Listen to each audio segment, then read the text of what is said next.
The Money Show. Personal Finance with Warren Ingram. Now, the budget speech is one thing, and it gives you a sort of a broad overview of any big changes. It shows you where some of the big landmines might be in the budget. It warns you of tax increases. It tells you the good news bits that it can. But what's really important is in the week or two after the budget speech, the detail starts to come out. You start to get a far better idea as to the implications on you personally and how the budget is going to impact the way in which you can put away money for your old age one day. That old age may start at 60, it may start at 80, it may start even later, depending on just how much you are able to postpone a retirement. But Warren Ingram, personal financial advisor and executive director at Galileo Capital, some big changes coming through this year, and I think the vast majority of them are fairly positive in terms of how we are going to be able to treat our money. Absolutely, Bruce. It's actually very exciting. And I was fairly excited last week after the budget. I mean, I thought we had some really good news. And then a couple of days later, as you say, we got some clarification. I mean, ironically, from the Reserve Bank, not from Treasury, but the kind of kickoff of the good news was around offshore capacity, which we all initially thought was relating to retirement funds. But once we got the clarification from the Reserve Bank, we realized that there's an important little word there, which is retirement fund and retirement funds and all institutional funds. And why that's so exciting for someone like me is that includes the unit trust companies as well, and not just then unit trusts that are in your retirement funds, but just all unit trusts. So just a kind of a recap of what's gone on, it means now that all retirement funds, all unit trusts can now invest up to a maximum of 45% of their assets internationally. In the past, there was quite a break between the offshore capacity on the one side, as well as a special allocation to specifically to Africa, and that's been scrapped. And they were just saying that now you can go 45% global. And it's a big jump. No, for example, hold on a second. That I missed in the budget speech. So just run that by me again, please, because for a long time, asset managers have been complaining about the fact that this 10% allocation to the rest of Africa outside of South Africa was a bit of a waste of time because they just couldn't find that level of investable assets that complied with their mandates and all of the restrictions that are put on them in terms of the rules and regulations around what they can and can't invest in. Absolutely, and just looking at some of the bigger unit trusts that are used for retirement money specifically, they end up having maybe a 2 or 3% allocation to Africa, and that's quite rare. In fact, a lot of them have zero, and being allowed to invest a maximum of 10% in Africa, therefore, was really just a waste of time for a lot of those funds. So to scrap that and to say, instead of saying 30% in the world and 10% in Africa, it's now 45% in the world, and you decide where in the world you want to invest as retirement funds, and off you go. It's quite a big change, and so, for example, a lot of unit trusts might change their mandates quite a bit now to say, well, we might have. We might, in a balanced fund now, really be a properly global fund with most of the share allocation to let's say big global tech businesses, and then the bond allocation to South African bonds, because that's our best view.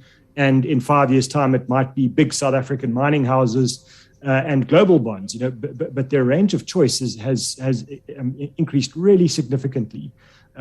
It's just such a pity that they don't teach accountants and lawyers just to write plain English, because then we would all know what's going on from day one. But here we are, and it's great news. It's just a pity it's so muddled.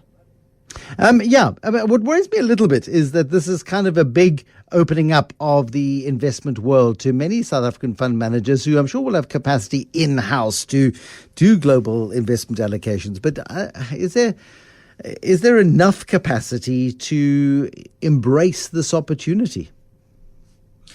I think it's good news in the unit trust space. It's very good news in the retirement annuity space, and I want to spend a bit of time on that one. But where it's not such fantastic news is in the living annuity space, because frankly, most of the big living annuity providers, they're already at capacity, and this change actually will be almost meaningless to them. In fact, there might be an unintended consequence where they have to reduce their capacity further, because some of the underlying unit trusts that might now increase their offshore capacity themselves, and all of a sudden you find the law of unintended consequence kicks in, and living annuities are slightly prejudiced. So I'm not sure that the powers that be at Treasury and the Reserve Bank have thought that one through all the way to the end, but let's see what they do in the future. But for RAs, Bruce, I think it's a huge issue, because a lot of the time when you talk to investors, they'll say, I'm not putting money in an RA, even though I can get the tax break because there's not enough offshore capacity, and I'd rather, pay more tax, use my after-tax money and get my offshore allocation. And so for them, those kinds of investors, this might be a very encouraging move for them to say, actually, I'll put more money into RAs now, because the world is my oyster, and the asset managers inside RAs will take advantage, perhaps where I can't as an individual. So I think that's very positive. And what I'm hoping will happen is that, retirement funds are a huge proportion of the South African investment market. So if we see a bigger uptake of retirement funds just in general, I'm hoping that it's also very positive for the South African stock market as well, because it attracts more money into the rest of our investment markets, and not just this sort of limited trickle that we've been seeing in the last couple of years. So I really think this is just brilliant news. And it does make the argument, the panic about South Africa and the panic around policy in South Africa, it does push it a little further on the back burner, doesn't it? It does, and I think also some of the kind of debates that have been raging for the last few years have been people predicting with great confidence that exchange controls would be tightened, in fact, not loosened. That retirement funds would be nationalized in some form or another. And all of that stuff is, blown out the window by a change like this. It's showing actually the very opposite, that exchange controls are being loosened. And I would argue, where it matters in terms of very wealthy people that can do, 10 million rand a year per person, or in now inside retirement funds, for the rest of us mortals that, have the bulk of our money in our retirement money, the exchange controls are rapidly going away. And I think it's just a brilliant move.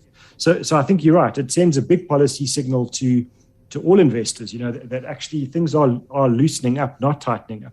And the funny thing about that is what it does is that the less control you have on people's money in terms of moving it in or out of the country, the more free they feel to move the money into the country. So I think it just continues to send signals to South Africans and global investors that actually this is a place that isn't going to just hold on to your money and impose exchange controls willy-nilly. It's trying to go the opposite direction, but in a very controlled way. So I agree. I think we're seeing good policy signal here, which is nice. It's nice to say something positive about our government doing sensible policy decisions. I was stunned yesterday by Roy Bagattini's decision, the chief executive of Woolworths, to repatriate R1 billion into South Africa from Australia. And there are better growth opportunities in South Africa, he says. So we bring the money in and we use it. Absolutely, and then reading a snippet from the outgoing CEO of Anglo's, saying that out of the 40 to 50 countries in which Anglo's operates, South Africa has a very positive story to tell. And I would think he doesn't have to, kind of butter up the politicians anymore. He's on his way out, and he could pretty much say what he wants within reason. And so for him to say that as well, it just tells me something. And looking at the massive tax revenue that a company like Anglo's has provided to the fiscus in South Africa over the last 2 years, I think it's almost doubled. Those are good news stories. That's the stuff that should be told on wide and far. And producers, I'm just looking across into the ether. Producers, How are we doing with an exit interview for Mark Kidifani, Chief Executive of Anglo American? Love to get to talk about productivity and other things. That would be lovely. Warren Ingram, Personal Financial Advisor and Executive Director at Galileo Capital this evening. And it's just, does it make our relationship with our financial advisor a little bit more complicated? Because now there's a lot more to talk about than there ever was. A lot more positive stuff to talk about, but the advisors are going to have to be sharp on this stuff. And for consumers, we're going to have to be sharp to make sure that we don't get sold stuff that is either inappropriate or wrong for us because of the big shifts that have happened in the way in which capital can be allocated. Agreed, and I think two things. One, that South African fund managers, it would be wrong to say that they're inwardly focused. They're not. A lot of them have a very big global focus, but it's going to certainly increase that for them. And then secondly, as you say, for advisors, that advisors need to be very clear on what their clients' objectives are and their requirements are, and then advise them accordingly. I think there was one just quick change that I wanted to talk about, Bruce, for retirees. And that was as far as it, I think they're trying to be helpful, but from the beginning of this tax year, which was a couple of days ago, they've given instruction to living annuity providers to say, we now know as SARS what the retirees are paying as in income tax, and we want you to tax their living annuities according to the tax rates that they were taxed at last year. So, for example, if someone's got a living annuity with one company and a living annuity with another company, they would traditionally have just been taxed as if each of those were standalone investments and that the taxpayer only earned taxable income from one place, just simply because no one would have all the information collated. So what it meant was that by the end of a tax year, some retirees then got a bit of a surprise where they needed to top up tax payments and they didn't necessarily have the cash. So SARS is saying, well, we've got the data. We're going to provide that data to the living annuity providers, and you as the providers now need to tax people accordingly.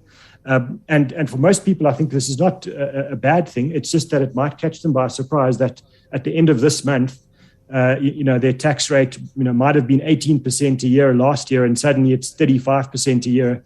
They need to know and budget their cash flows accordingly, because that could be quite a significant drop in their monthly cash flows.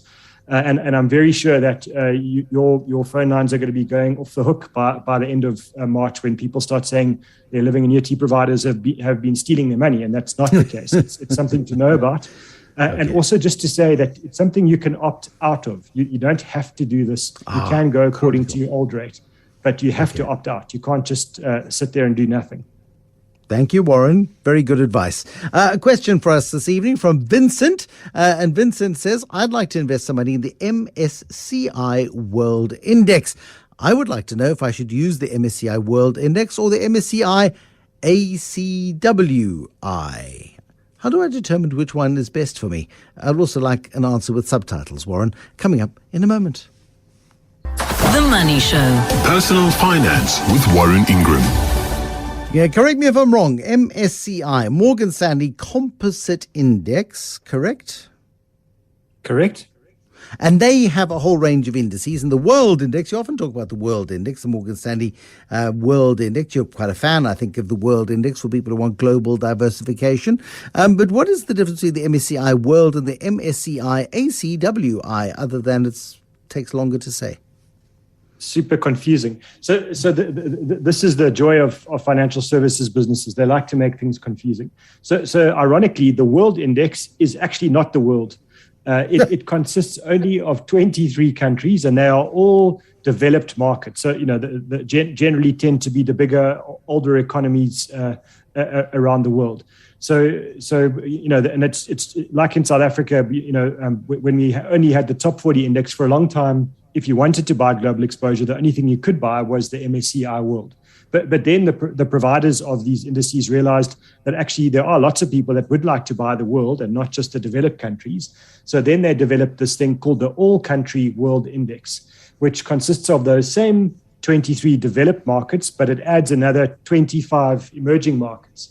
And to me, actually, I love Vincent's question, because that really is the world. That's really the thing that we should be buying.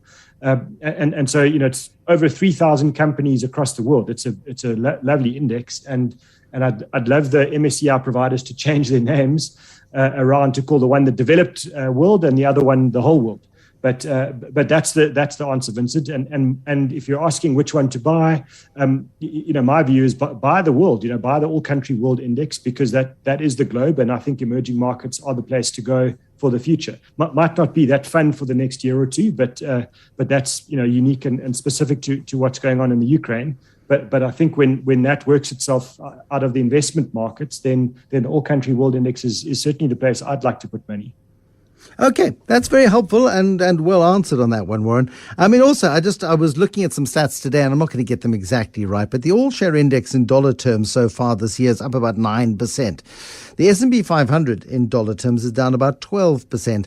So you are, if you have stayed in rands and stayed on the JSE, 21% better off now than you would have been had you made the switch 6 months ago out of South Africa and into what was then overvalued American markets.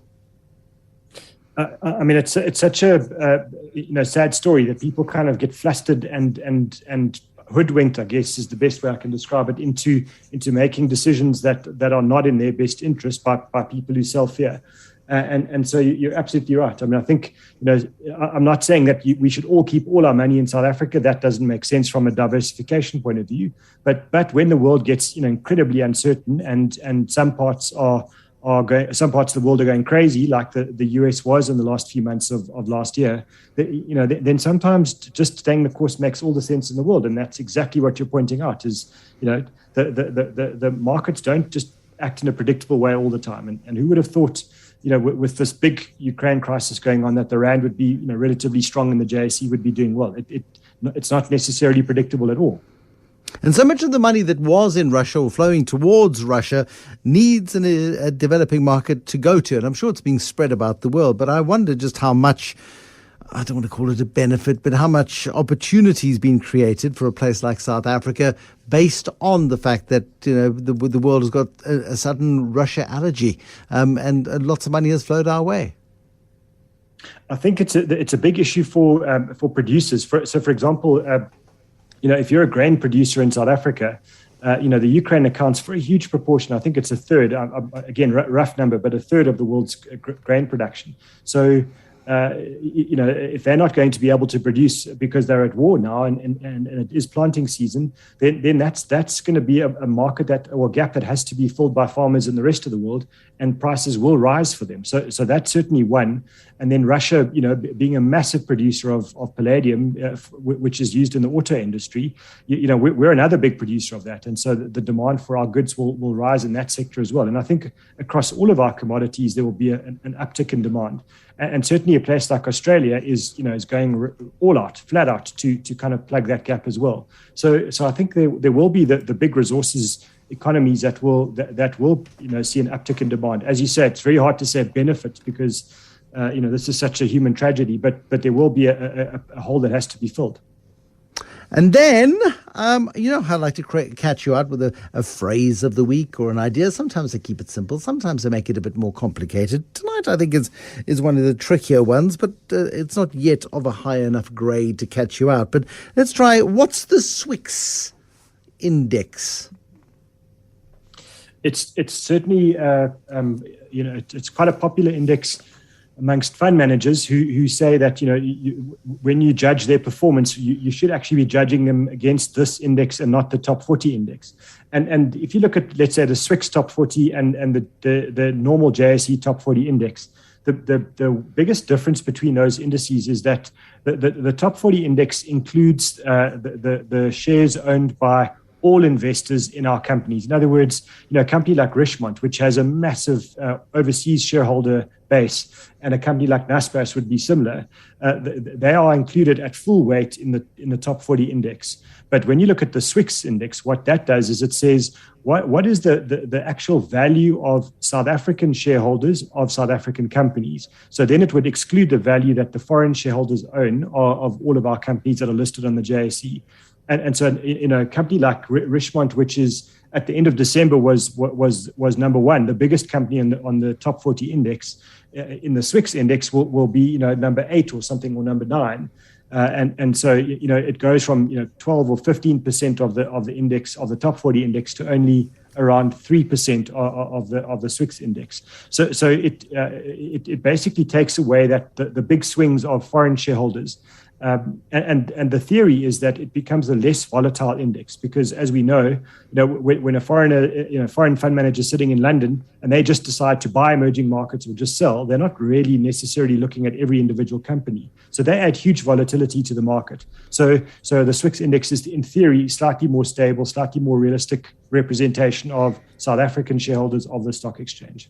Now, 12 months ago, if somebody had said, get into the Swix Index because there's just too much risk, you would have said, but then I'm going to lose this magnificent asset of Naspers and Prosus to me. And they've been the drivers of the market. And that's what's protected South Africa from the very worst effects of state capture and everything else and the negativity towards South Africa. If it wasn't for Naspers and Prosus, South Africa would be nowhere. And in the last 12 months, of course, we know that the wheels have come off very significantly, Naspers and Prosus, and they're worth a fraction of what they were. Investors in the Swix Index, in this particular context, would have had far greater downside protection to the huge sell-off in those companies as a result of the Chinese clampdown on Tencent in China, for example. Yes, except life's so complicated. So the only issue there is that Naspers and Prosus still do have quite a big South Africa shareholder base. So they were still still quite big parts of the Swix Index, and as that share price, their share prices imploded, it did have an impact on Swix as well. But then we had the more SA focused businesses performing extremely well to compensate for that. And I think that that's the interesting thing to me is we see something like MTN all of a sudden starting to do incredibly well again. It's just amazing to see the world is so unpredictable, and stay the course and see what happens. Warren Ingram from Galileo Capital, Personal Finance, on a Thursday night. Thank you for listening to The Money Show.